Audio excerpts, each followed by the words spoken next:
Hello વિદ્યાર્થી મિત્રો, જય શ્રી કૃષ્ણ, જય હિન્દ. આપણે લાસ્ટ લેક્ચરની અંદર જે છે એ પેપર નંબર 5 જે છે એનું રિવિઝન કરેલું, એનું સોલ્યુશન કરેલું. હવે આપણે જોઈએ ક્વેશ્ચન પેપર નંબર 6. એમાં સૌથી પહેલાં સેક્શન એ ટ્રુ અને ફોલ્સમાં. તો એમાં બાળમિત્રો પહેલું આપ્યું છે તમને, the first step to install love is to close one's heart. કે પહેલું પગથિયું છે લવને ઇન્સ્ટોલ કરવાનું, કે તમારા હાર્ટને તમે બંધ કરો. તો એ ટ્રુ નથી, એ કેવું છે? ફોલ્સ. સેકન્ડ આપેલું છે, Walt's idea of starting an amusement park seemed to be an silly idea. વોલ્ટનો જે વિચાર હતો મનોરંજન નગરી છે શરૂ કરવાનો, એ એક મૂર્ખામીભર્યો વિચાર છે. તો એ જે છે શું આવશે? ટ્રુ, કારણ કે કોઈને પણ ભરોસો આવે નહીં. નાના સન ઇન લો ગોટ રીમેરિડ. નાનાના જે જમાઈ છે એણે ફરીથી લગ્ન કર્યા, તો એ પણ કેવું આવશે? ટ્રુ. પછી છે, as civilization develops workers feel free to develop. જેમ જેમ સંસ્કૃતિનો વિકાસ થયો એમ કામદારો જે છે એ પોતે આઝાદ હોય એવું અનુભવવાનું છે એમણે શરૂ કર્યું. તો એની અંદર બેટા આવશે ફોલ્સ, કારણ કે એ લોકો વધુને વધુ શું બનતા ગયા? ગુલામ બનતા ગયા. ત્યાર પછી 5 નંબરમાં તમને આપેલું છે બ્રિટલ. બ્રિટલનું ગુજરાતી જે છે તે શું થાય? તો કે તૂટી જાય તેવું. તૂટી જાય તેવું.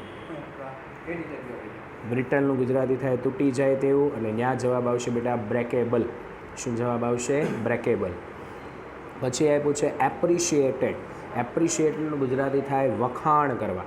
શું ગુજરાતી થાય? વખાણ કરવા. એટલે ત્યાં જે છે બેટા જવાબ આવશે પ્રેઇઝડ. શું જવાબ આવશે? પ્રેઇઝડ. પછી આપ્યું છે તમને ઇન્ટ્યુશન. ઇન્ટ્યુશન જે છે એનું ગુજરાતી જે છે એ થાય અંદરનું જ્ઞાન. તો એની માટે તમારે આન્સર લેવાનો થશે ઇન્સ્ટિંક્ટ. શું આન્સર લેવાનો થશે? ઇન્સ્ટિંક્ટ. પછી બેટા તમને આપ્યું છે 8 નંબરમાં, we should learn to use water judicially. આપણે જે છે એ પાણીને કેવી રીતે? તો કે કાળજીપૂર્વક જે છે તે ઉપયોગ કરવાનું શીખવું જોઈએ. તો ત્યાં જે છે બાળમિત્રો તમારે આન્સર જે છે એની અંદર શું લેવાનો છે? તો કે એની અંદર તમારે આન્સર જે છે ને એ બેટા લેવાનો થશે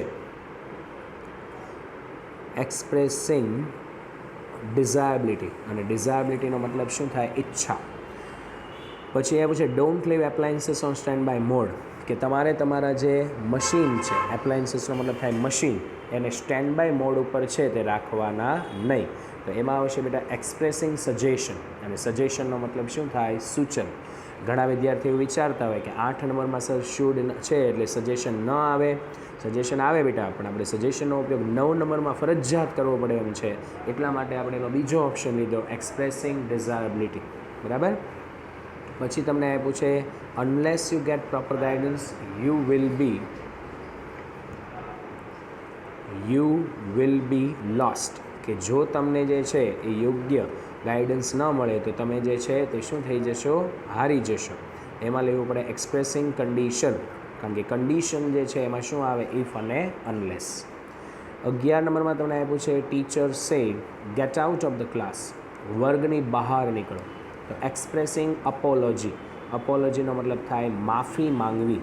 તો અહીંયા માફી માંગવા માટે જે છે એ તમારે શું જવાબ લેવો પડશે? B for Bombay. કે I am sorry for making so much noise in the class today. કારણ કે સોરી શબ્દ આવી ગયો એટલે માફી માંગવામાં આવી. પછી જે છે એની અંદર આપ્યું છે 12મું કે Tina says what should I do to get the duplicate certificate. કે ડુપ્લિકેટ સર્ટિફિકેટ મેળવવા માટે મારે જે છે તે શું કરવું જોઈએ? તો ગિવિંગ એડવાઇસ. એમાં જે છે તમારે સલાહ લેવાની છે. તો સલાહ લેવા માટે બેટા તમારે આન્સર જે છે એ અંદર કયો લેવાનો થશે? તો કે એની અંદર તમારે જે છે એ બાળમિત્રો આન્સર જે છે તે લેવાનો કયો થશે સલાહ આપવા માટે? તો કે એ ઓપ્શન, કે you will have to fill in the prescribe application form. કે તમારે જે છે ને એ પહેલાં તો નિર્ધારિત કરેલું અરજીનું ફોર્મ છે એને ભરવું પડે. 13 નંબરમાં આપ્યું છે અવની સે ધ પ્લાન ફેલ પ્લાન જે છે તે નિષ્ફળ ગયો. તો કન્ડિશન ઇન પાસ્ટ. હવે કન્ડિશન ઇન પાસ્ટમાં બેટા શું આવે તો કે કાં તો ઇફ સાથે પૂર્ણ ભૂતકાળ આવે અને કાં પછી હેડ પ્લસ કરતાં પ્લસ V3 આવે. તો આમાં તમને હેડવાળું આપેલું છે સી ઓપ્શન કે had you taken my suggestion it would not have been so, કે જો તમે મારું સૂચન લીધું હોત ને તો તમારી સાથે આવું થયું હોત નહીં. આગળ જોઈએ આપણે. પછી 14 નંબરની અંદર છે એ આપેલું છે teacher says Kathy you are debarred for the rest of the paper. Kathy તને બાકીના બધા પેપરો માટે જે છે એ શું કરવામાં આવ્યું છે તો કે તને રોકવામાં આવશે, મતલબ કે તને પેપર દેવામાં આવશે નહીં. ડેબ્રેડ મતલબ કે રોકવું, ડિટેઇન કરવું. તો કેથી સેડ એક્સપ્રેસિંગ રિગ્રેટ, પસ્તાવો બતાવવાનો છે, પસ્તાવો. તેમાં બેટા આન્સર આવશે D for dog. I wish I hadn't copied in the exam. મારી એવી ઈચ્છા છે કે મેં પરીક્ષામાં જો કોપી ન કરી હોત તો. 15 નંબરમાં આપ્યું છે Sojourner could work as much and eat as much as a man. Sojourner જે છે ને એ એટલું જ કામ કરી શકતી હતી જેટલું કોઈ વ્યક્તિ છે કામ કરી શકે ને જેટલું એ ખાઈ શકે. તો as much as a man એ તમારે કાઢવાનું છે. એટલે ત્યાં બેટા બાળમિત્રો છે એ તમારે આન્સરની અંદર જે છે તે શું લેવાનું થશે તો ત્યાં તમારે આન્સર જે છે લેવાનું થશે સી, કે how much could Sojourner work in it, કે સોજર્નર છે તે કેટલું કામ કરી શકે છે અને કેટલું ખરીદી શકે છે. 16 નંબરમાં છે Mr and Mrs White were expecting a guest name sergeant Morris. શ્રીમાન અને શ્રીમતી વ્હાઇટ જે છે એમને આશા હતી એક મહેમાન સર્જન્ટ મોરિસ નામના. તો એની માટે તમારે આન્સર જે છે બેટા એ લેવો પડશે બી ફોર બોમ્બે, કારણ કે સજીવ કર્મ કાઢવાનું છે કે whom were Mr and Mrs White expecting, કે શ્રીમાન અને શ્રીમતી વ્હાઇટ કોની આશા કરી રહ્યા હતા. 17 નંબરમાં આપ્યું છે ધ સ્પેલ ઓફ મંકીઝ પો હેડ વર્ક, એટલે કે વાંદરાના પંજાનો જે જાદુ છે તે કામ કરી ગયો. હેડ વર્ક એટલે કે કામ કરી ગયો. તો ત્યાં તમારે સ્પેલ ઓફ મંકીઝ પો એને કાઢવાનું છે, એટલે એ કોઈ કરતા કહેવાય નહીં. તો એની અંદર તમારે લેવું પડશે કયું સી, કે વોટ હેડ વર્ક, શું કામ કરી ગયું. 18 નંબરમાં આપેલું છે વેન નાની પાસ્ટ અવે નાના વોઝ 85. જ્યારે નાની છે તે ગુજરી ગયા ત્યારે નાના જે છે તે 85 વર્ષના હતા. તો એની અંદર 85 જે છે એને તમારે શું કરવાનું છે તો કે કાઢી નાખવાનું છે.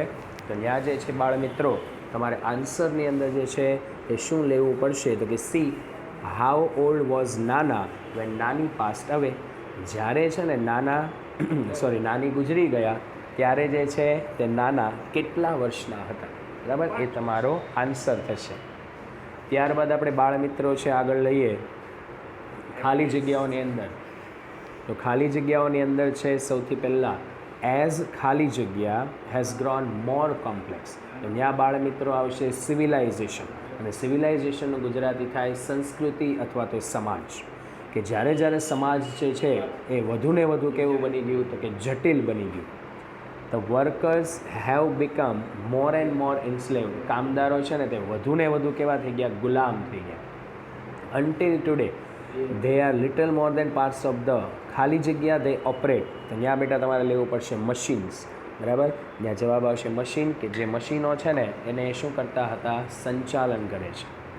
એના પછી આપ્યું છે ડેઇલી દે ફેસ ધ ખાલી જગ્યા ઓફ રેલ રોડ. તો ત્યાં જે છે ધ ખાલી જગ્યા ઓફ ધ રેલ રોડ, ત્યાં તમારે લેવું પડશે ડેન્જર, કારણ કે ડેન્જર જે છે એનો મતલબ શું થાય, ભય અથવા ખતરો.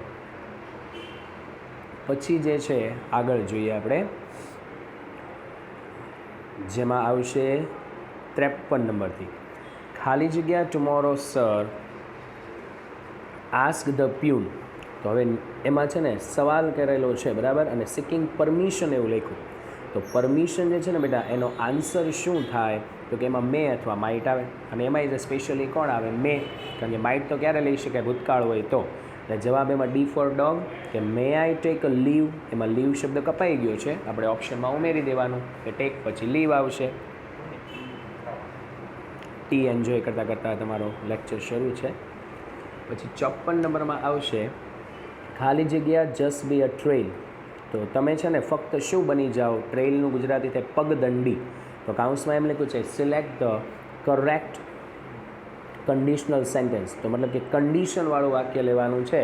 તો કન્ડિશન માટે જે છે ને એ તમારે આન્સર જે છે તે કયો બેટા લેવો પડશે?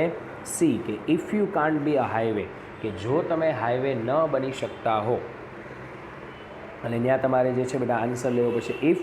અનલેસ શું કામ ન લેવાય? કારણ કે અનલેસ પોતે નકાર કહેવાય અને એની ભેગું નકાર આવશે નહીં.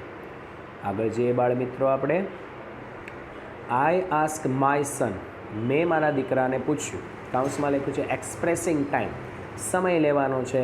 સમય માટે એમાં તમને કયું આપ્યું છે? ડી, કે when are you planning to leave this job, કે તું ક્યારે આ જોબને છોડવાનું છે તે આયોજન કરી રહ્યો છે. પછી 56 નંબર, રુદ્ર ગીવ સ્પીચ, રુદ્ર છે તે ભાષણ આપે છે. એક્સપ્રેસિંગ સપોઝિશન, તો સપોઝિશન માટે જે છે એ બાળ મિત્રો તમારે શું લખવાનું થશે? તો કે એની અંદર એઝ ઇફ વાળી રચના આવે ને તમને કયું આપેલું છે એમાં? સી, કે as if he were a great orator, જાણે કે પોતે કોણ હોય? તો કે બહુ મોટો વક્તા હોય. 57 number, many people in the world R independent, ઘણા બધા લોકો વિશ્વમાં કેવા છે? તો કે સ્વતંત્ર છે. કાઉન્સમાં લખ્યું છે એક્સપ્રેસિંગ કોન્ટ્રાસ્ટ, વિરોધ બતાવવાનો છે. વિરોધ માટે તમને ધો આપ્યું છે, બટ એ આપ્યું, એઝ એ આપ્યું, નાયોર એ આપ્યું, બધા છે ને કોન્ટ્રાસ્ટના જ છે. પણ કયું લાગુ પડે રચના પ્રમાણે જોવું પડશે ને હવે. તો એમાં જો એમાં હું લખ્યું ધો વેરી ફ્યુ આર ફ્રી, એ લાગુ પડે છે, પણ પાછળનું જોઈએ but very few are free. તો હવે જે છે ને